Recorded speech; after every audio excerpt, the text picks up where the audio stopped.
నమస్కారం ఘంటారావానికి స్వాగతం. ముందుగా ప్రధాన అంశాలు. ఇండోనేషియాతో వాణిజ్యం విస్తరించాలన్న ప్రధాని మోదీ. అభివృద్ధివాదమే తప్ప విస్తరణవాదం లేదని వెల్లడి.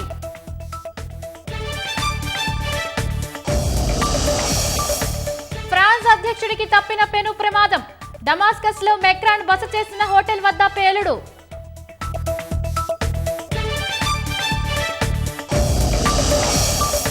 సింగరేణి చేతికి తాడిచెర్ల 2 బొగ్గు గనులు.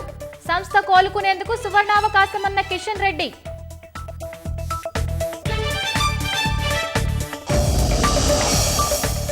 భూభారతిలో బాహుబలి స్కామ్ జరిగిందన్న ఆర్ఎస్ ప్రవీణ్.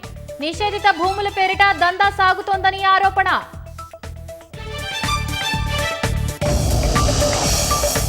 సర్పై రాజకీయ లబ్ధి కోసం విపక్షాల రాద్ధాంతం.